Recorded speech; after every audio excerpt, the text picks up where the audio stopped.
In the heart of Amritsar is the Harmandir Sahib, the holiest of all Sikh temples. Before entering, everyone must take off their shoes and socks, which are handed in for safekeeping at no charge.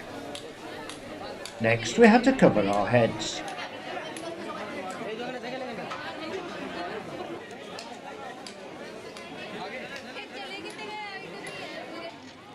Then we crossed the courtyard and went through the footpath before entering the complex and getting our first sight of this magnificent building known as the Golden Temple. The temple is set in the middle of a lake in which pilgrims bathe, either ceremonially or literally.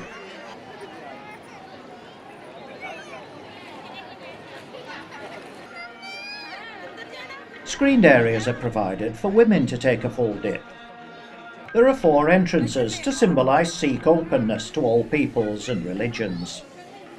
Work on the first temple began in 1588 and it was rebuilt in 1764.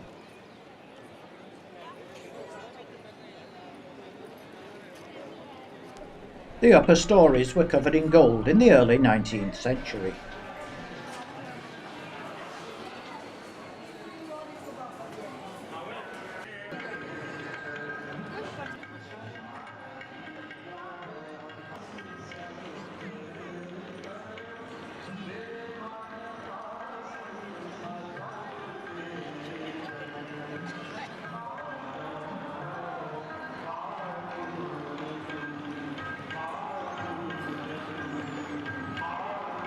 At several places in the complex are copies of the Sikh holy book being read by officials called Granthis. People queue for up to 2 hours to enter the temple.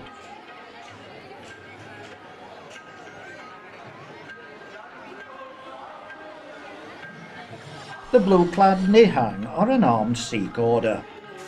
At each corner of the complex you can get a drink of water, and these ladies clean the cups by scrubbing them with ash.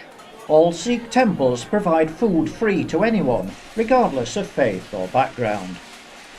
Here diners pick up plates and spoons and take them into one of 2 dining halls, each of which can feed 5,000 people at a time, where they sit on the floor, a sign of equality.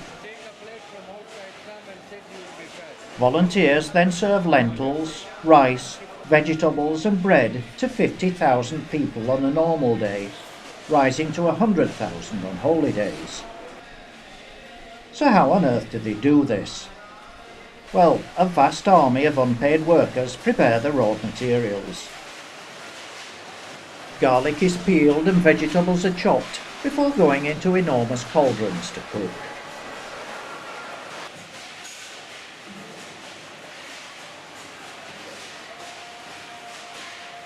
They get through dozens of bottles of gas every day. Meanwhile, flour and water are mixed for the dough to make chapatis. The dough is rolled by hand before being cooked on possibly the world's biggest hot plate.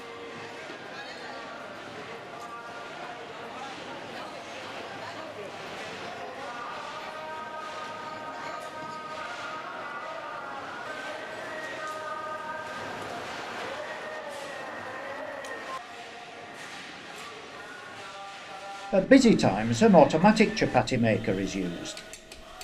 This forms the dough balls, flattens them, rolls them, and feeds them into a continuous oven.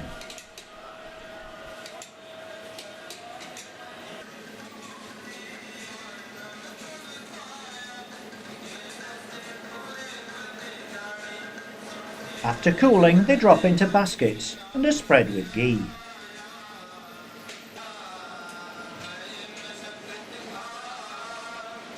After the meal, debris is bashed off the plates into these containers, and then they're washed 7 times before reuse. There's just time for a cup of tea, and the whole process starts again. By the time we came out, it was dark, and the whole complex was floodlit.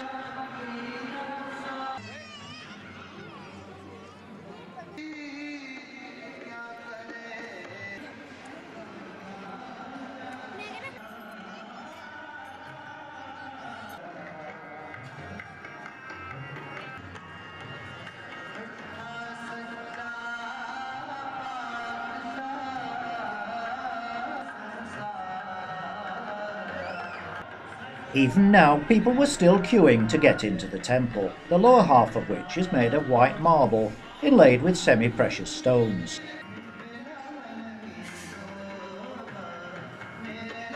Later in the evening, the holy book will be placed in this bed for the night. The complex is still being developed, with this structure nearing completion. One final surprise. When we went to pick up our shoes, they'd been polished.